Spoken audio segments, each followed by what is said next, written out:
My parents banned sugar and called candy poison. But when a tornado hit, my brother's secret stash saved us and forced them to face their addiction. How did you get your parents to let you eat as much candy as you wanted? My brother saved our entire house with his candy stash. We had the strictest diet of any family I knew. Anything with more than 5 ingredients was banned. No exceptions, no matter what. One time, my mom caught my brother with a ketchup packet in his pocket and reacted like it was fentanyl. Soon, we were banned from every school trip or play date because my parents couldn't control what we ate there. Every lunch, we'd unpack our matching containers of raw vegetables and homemade hummus, while everyone else ate pizza and cookies. Here come the rabbits. They'd laugh. My brother would just stare at his carrot sticks, jaw clenched. He was 12, I was 10, old enough to know we were the weird kids. I'd already given up by then, accepted that this was my life until I turned 18, but it destroyed my brother. He told me how his friends would share bags of chips during recess, how they'd trade Halloween candy he never got to collect, and he tried everything he could to change their minds. He literally made a PowerPoint about Olympic athletes who ate McDonald's and still won gold medals. He printed out labels showing her $20 health bars had more ingredients than a regular granola bar. She said the ingredients were of different quality. He even begged for just one normal snack per week if he ate healthy the other 6 days. That's how addiction starts, Dad said. When you're 18, you can poison your body all you want. My brother looked crushed. 18 was forever away.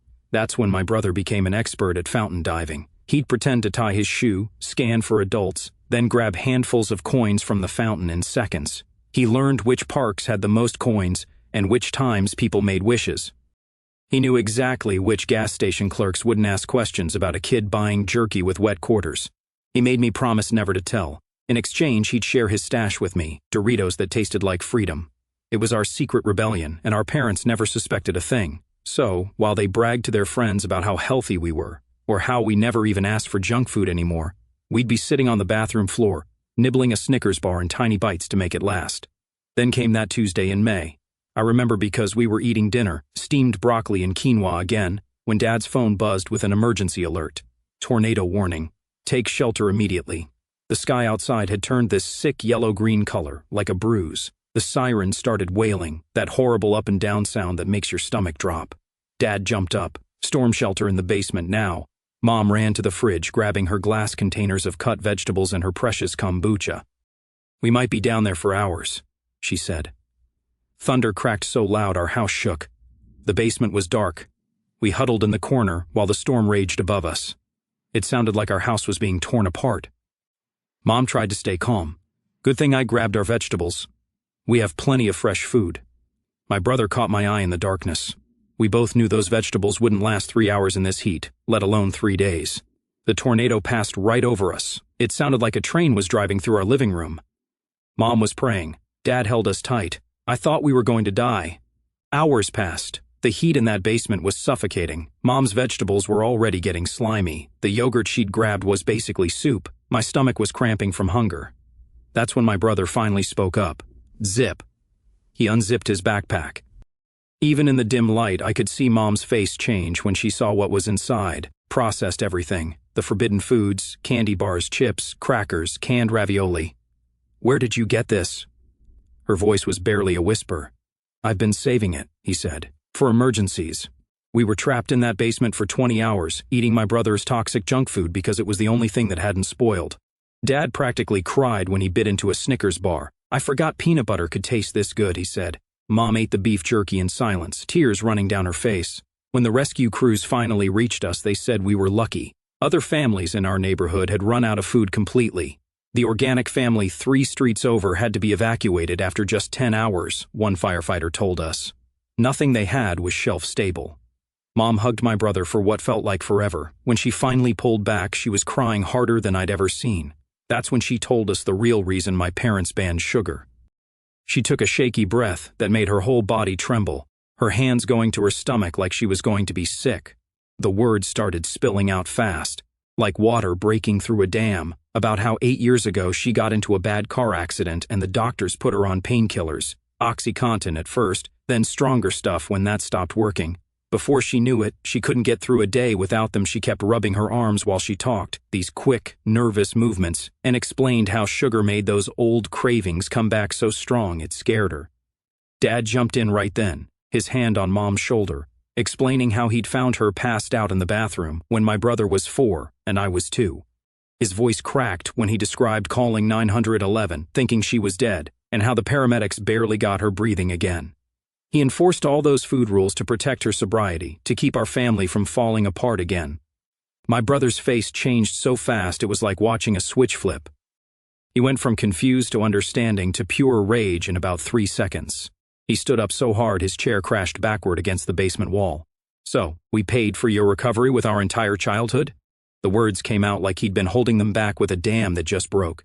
His hands were shaking, and his face had gone this weird pale color except for 2 red spots on his cheeks. I sat there, frozen between them all, my brain trying to process everything while my stomach twisted into knots. Part of me felt grateful we'd survived the tornado and that Mom was still alive after her overdose. But this other part, this angry, burning part, couldn't stop thinking about all those years of being the weird kids. All those birthday parties we couldn't go to. All those normal experiences we missed. All because of Mom's addiction.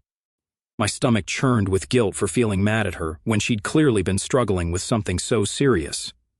The rescue crews got us out that night and took us to the community shelter since half our roof was gone.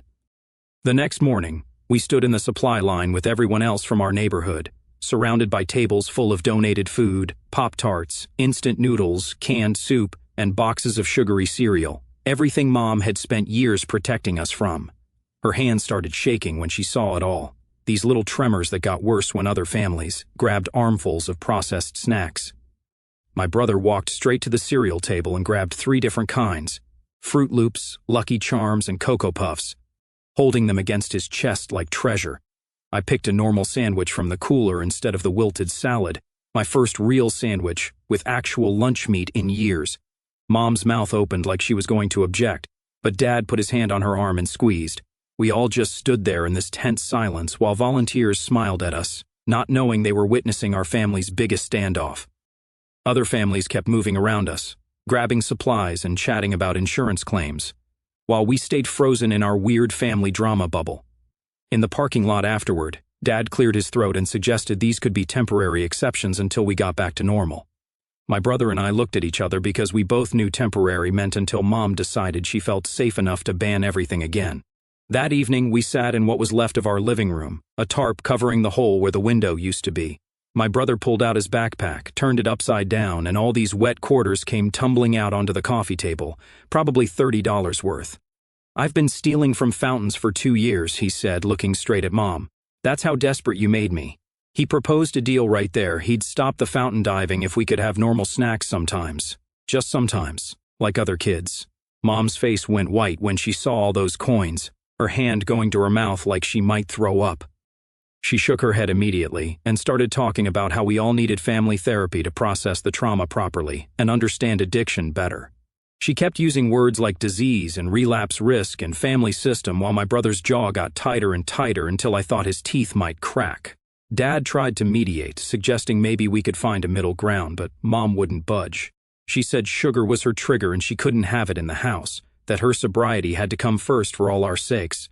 3 days later, when they finally cleared us to go back in our house, Mom went straight to my brother's room while we were unloading stuff from the car.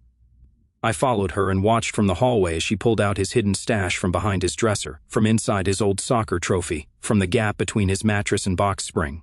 She threw it all in a garbage bag, every candy bar and bag of chips he'd bought with those stolen quarters. My brother stood in the doorway watching her, his face completely blank, like he'd shut down all his emotions, but I could see his fist clenched so tight his knuckles were white. Mom left the room carrying that garbage bag like it was toxic waste while my brother just stood there, frozen in place, stealing from fountains for 2 years just to buy some chips. That's quite the secret operation this kid was running. Though I wonder how many wet quarters those gas station clerks really accepted without raising an eyebrow about where a 12-year-old got soaking coins. I waited until everyone was asleep that night before sneaking downstairs to the big trash can outside. The bag was right on top, and I dug through it in the dark, feeling around until my fingers found a Snickers bar that wasn't too crushed. I stuffed it in my pajama pocket and crept back upstairs, my heart pounding so hard I thought it would wake everyone up. In my room, I wrapped the candy bar in an old sock and hid it in the back of my drawer behind my winter clothes. Just having it there made me feel like I had some control back, like I was picking a side in this crazy war our family had become. School started the next week, and lunch was even worse than before because now everyone knew about the tornado. Kids whispered about how we survived on junk food while our organic vegetables rotted. They still called us rabbits, but with this weird respect mixed in. Some kid asked if we were allowed to eat normal food now, and I just stared at my carrot sticks without answering. 3 days into school, the counselor pulled me aside after she saw me stuffing crackers from the cafeteria into my pockets. She took me to her office with its motivational posters and asked how things were at home, her voice all gentle and concerned. I was so tired of keeping secrets that I almost told her everything, but instead, I just shrugged and said we were fine. She gave me a pamphlet about family counseling that talked about finding balance between safety and letting kids be kids. She said it might help everyone communicate better. I actually felt this tiny bit of hope that maybe someone could fix our mess. When I showed Dad the pamphlet that night, his face got all tight and he said we didn't need strangers telling us how to raise our kids. But his voice sounded more scared than mad. That weekend we went to the gas station for gas, and my brother walked right up to the chip aisle while Mom was still in the car. He grabbed a bag of Doritos and paid for it with his own money right in front of her through the window. Mom started shaking and crying and couldn't breathe properly, gasping for air while Dad rubbed her back and told her it would be okay. My brother just stood outside eating his chips one by one, staring straight ahead like he couldn't even see her panic attack happening. That evening, Mom said she was going to a recovery meeting and asked if we wanted to come listen to understand what she was dealing with. My brother said no way at first, but I convinced him we should at least know what was going on with her. We sat on metal folding chairs in a church basement while strangers talked about cross-addiction and how one thing leads to another. This woman talked about how her kid's Halloween candy made her want to drink, and Mom was nodding along with tears running down her face. One man said his family had to lock up the vanilla extract because the alcohol content triggered him. Another woman said she couldn't even walk past the wine aisle at the grocery store without her hands shaking. In the parking lot afterward, my brother looked Mom straight in the eye and told her he wasn't responsible for her recovery.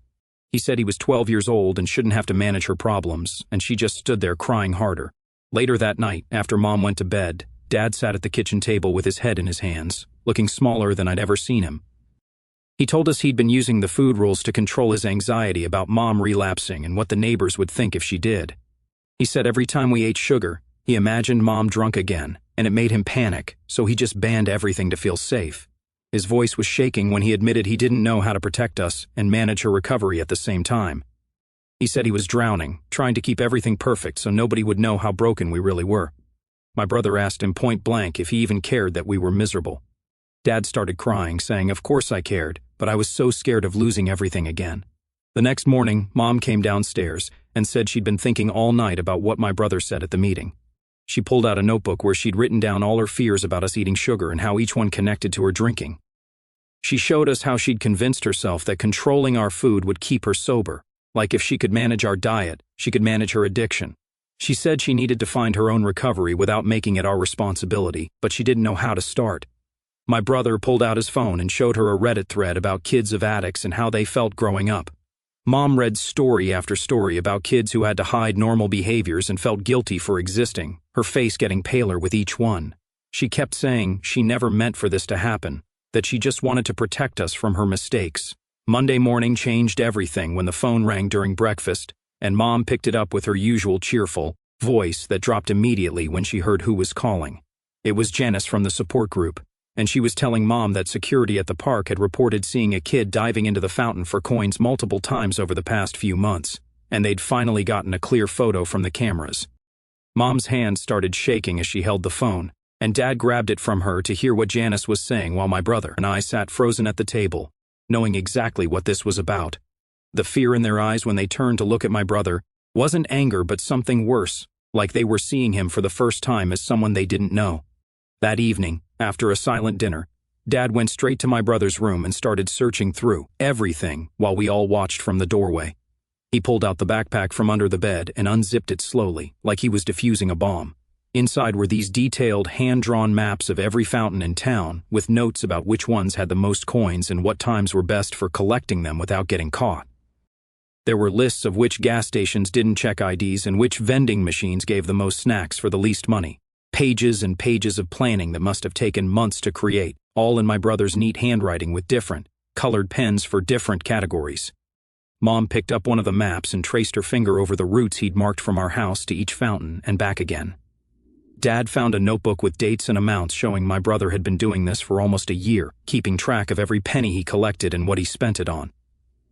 The scope of it left them completely speechless, just standing there holding all this evidence of how desperate their son had been to eat normal food.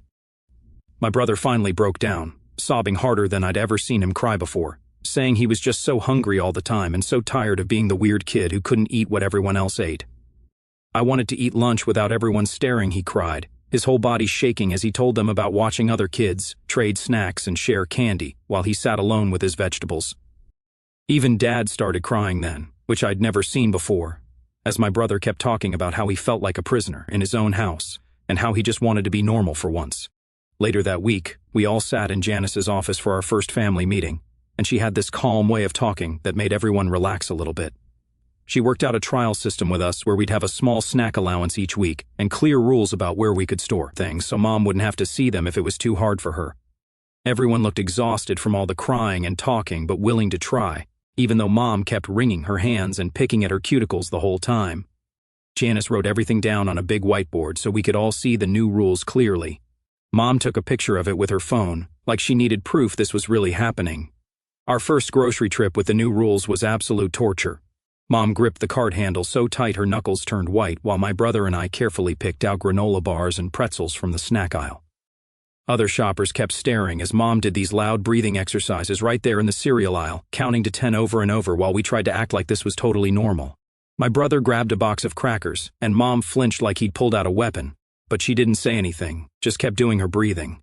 At the checkout, Mom started shaking so bad she almost ran out of the store, but she pulled out her phone and called Anna Rhodes, her sponsor from the support group. We all stood there awkwardly while Mom had Anna on speakerphone and repeated these affirmations about being strong enough to handle this and how her health mattered more than her fears. The cashier pretended not to notice as Mom kept saying, "I can do this," over and over while Anna's voice came through the phone telling her she was doing great and to just focus on breathing. Other customers in line behind us shifted uncomfortably and tried to look anywhere else while Mom gripped the counter and whispered her mantras. The first day I was allowed to buy pizza at school lunch felt completely surreal and wrong, like I was committing a crime right there in the cafeteria. I handed over my lunch money, and the lunch lady gave me a slice of pepperoni pizza on a paper plate like it was nothing special. But my hands were shaking as I carried it to my table. I ate it anyway, tasting guilt and cheese in equal amounts while my friends acted like this was totally normal because, for them, it always had been. That evening, we established the official house policy where we'd keep a snack bin in the garage while the kitchen stayed Mom's safe zone where she didn't have to see any processed food. Fountain diving for Chip's money. This kid turned petty crime into a business plan, complete with color-coded maps and profit tracking. That's some next-level snack dedication right there. It felt like we were living in two different worlds under one roof, with the garage becoming this weird neutral territory where normal food was allowed to exist. 2 days later, I caught my brother sneaking granola bars from the garage bin into his bedroom, which was breaking our new trust agreement about only eating snacks in designated areas. When I called him out on it, he looked ashamed but said he couldn't help still feeling like it would all get taken away any second, and he needed to hide some just in case.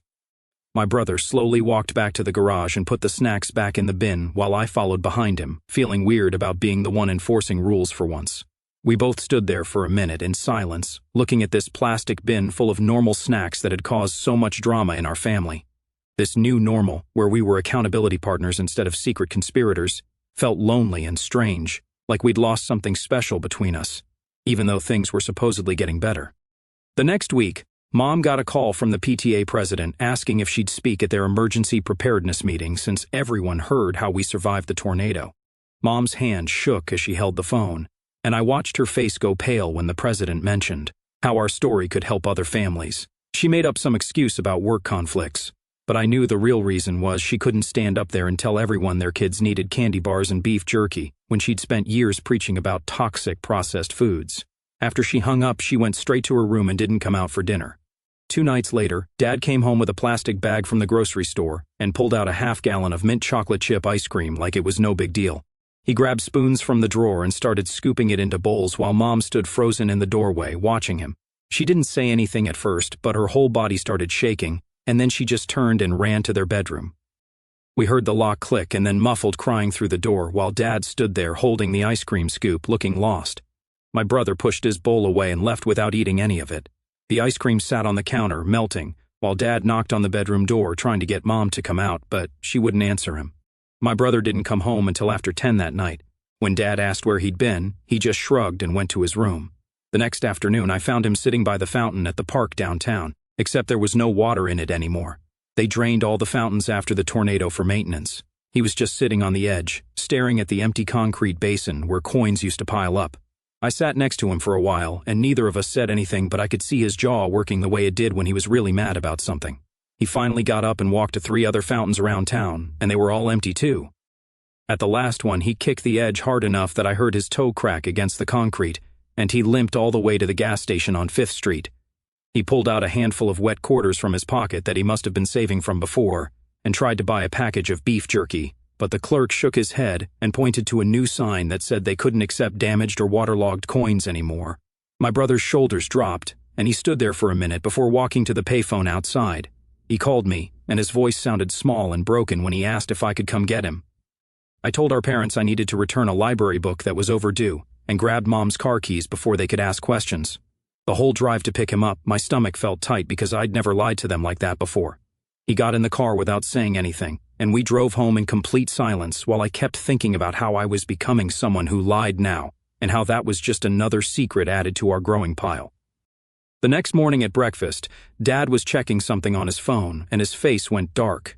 He turned the screen toward us, showing the tracking app with my location history from yesterday, including the stop at the gas station on 5th Street. Mom's fork clattered onto her plate, and they both stared at us with this look of complete betrayal that made my chest hurt. Neither of them yelled, but somehow their quiet disappointment felt worse than any punishment they could have given us. They called Janice for an emergency session that afternoon, and we all sat in her office while she drew 2 columns on a whiteboard labeled "Can Control" and "Cannot Control." She made us each write things in the columns. Mom's hand shook as she wrote my recovery under "Can Control," and then stood there for a long time before finally writing my kids' food choices under "Cannot." My brother wrote what I eat under "Can Control," but didn't write anything in the other column. Dad wrote trying to help under "Can Control" and making it worse under "Cannot," which made Mom start crying again. I wrote telling the truth under "Can Control," even though I had just lied yesterday. That Friday, my brother went crazy at lunch and ate 3 slices of pizza and 2 ice cream sandwiches, which I'd never seen him do before. In 5th period, he threw up all over his desk, and the nurse had to call Mom to come pick him up. She had to leave her important work meeting. When she got to the school, my brother was sitting in the nurse's office, looking green and miserable. The car ride home was quiet, except for my brother groaning every time we hit a bump. Mom didn't lecture him or say, "I told you so." She just handed him tissues and a plastic bag and drove extra carefully around the turns. When we got home, she helped him to his room and brought him water and crackers without saying anything about the junk food. That weekend, Dad knocked on my brother's door and asked if he wanted to learn how to make some food he actually liked that wouldn't make him feel sick. They spent 3 hours in the kitchen making turkey burgers from scratch, and Dad let him pick all the seasonings and toppings himself. My brother actually smiled when he took his first bite of the burger he'd made with his own hands. After dinner that night, I walked into the kitchen while my parents were doing dishes and pulled out the Milky Way I'd been hiding in my drawer since the tornado. Mom's hand stopped moving in the soapy water, and Dad set down the plate he was drying. I held it out to them and asked if I should put it in the garage bin with the other emergency stuff. They looked at each other for a second, and Mom just nodded and said to add it to the collection. No lecture, no disappointment, just a simple request to put it where it belonged. The next morning, we all sat at the kitchen table with a notebook, and Dad wrote house food rules at the top in his neat handwriting. Mom suggested an 80-20 approach where most meals would be healthy, but we could have normal snacks sometimes. My brother asked for a snack budget each week, and Dad wrote that down too.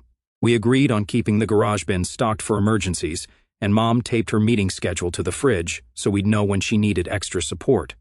It wasn't perfect, but at least we had actual rules now instead of constantly guessing what was allowed. Later that week, I watched my brother pull out his old fountain diving map from under his bed. The paper was worn from being folded so many times and had water stains from all those wet quarters. He smoothed it out on his desk and studied all the marks he'd made, showing which fountains had the most coins and which times were best for collecting. Then he folded it carefully along the same creases and put it in his desk drawer instead of throwing it away. He caught me watching and just shrugged and said, "We might need it someday."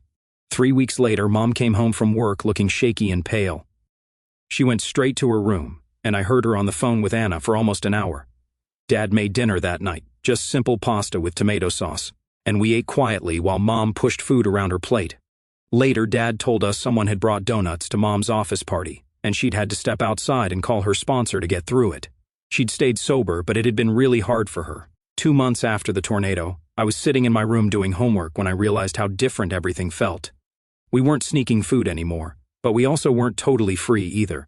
Every meal, every snack, every grocery trip had this weird tension underneath it. Mom would watch us eat sometimes, not saying anything but clearly thinking about something. Dad would check labels obsessively, even on foods we'd already approved. My brother and I had stopped hiding candy, but we also didn't ask for it much because we could feel how hard our parents were trying. School got easier, though, when my brother started carrying granola bars and fruit snacks in his backpack without hiding them.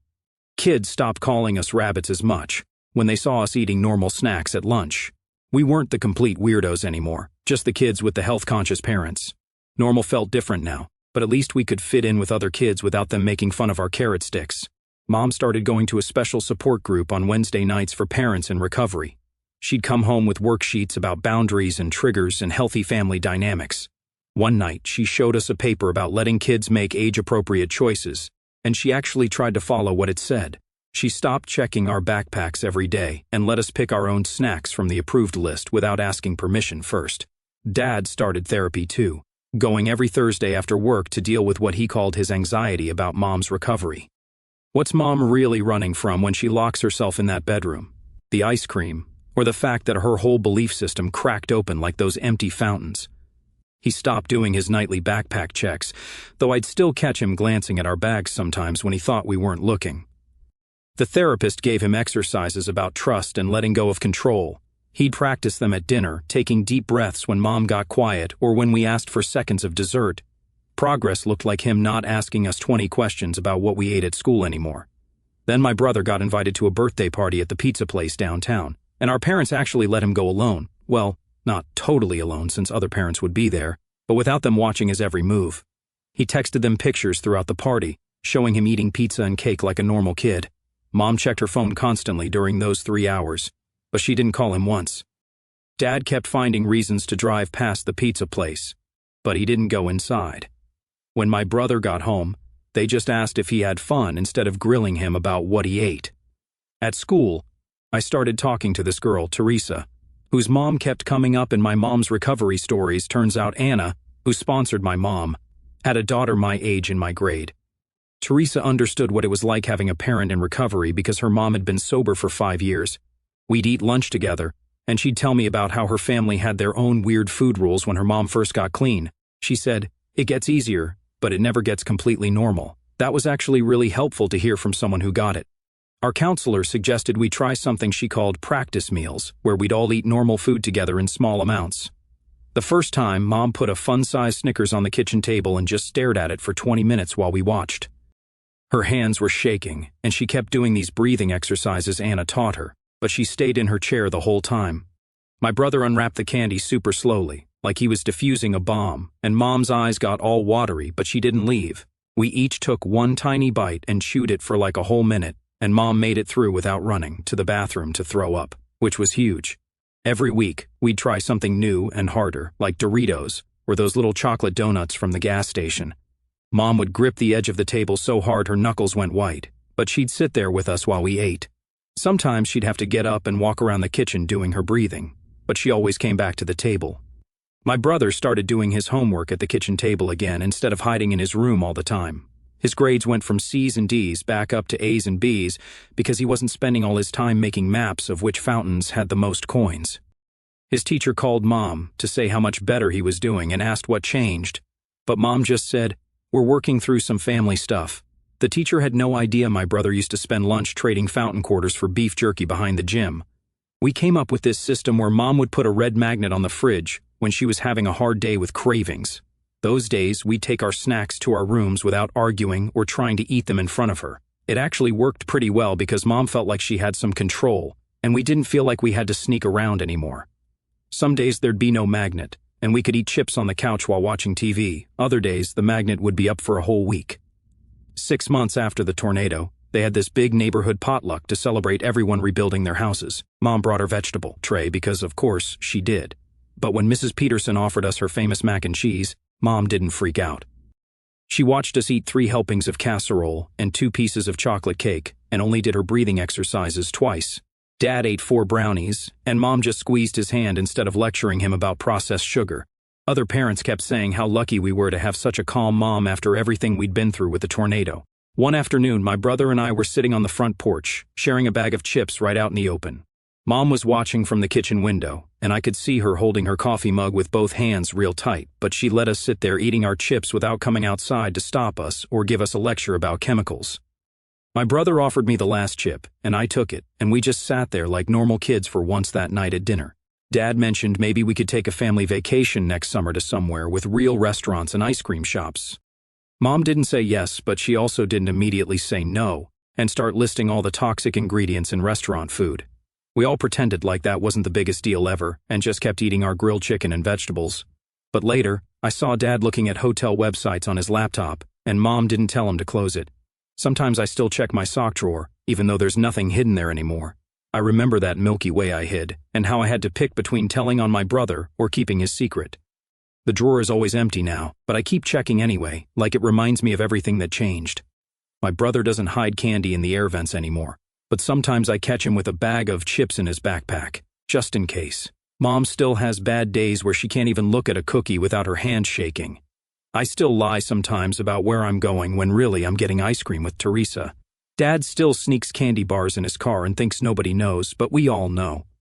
But we're trying. And that's more than we were doing before when everything was just rules and sneaking and fighting. We eat dinner together every night, and sometimes it's all vegetables and sometimes there's pasta, and nobody runs away crying anymore. Mom goes to her meetings twice a week, and we don't ask her about them, but she seems calmer when she comes back. Life's not perfect and probably won't ever be.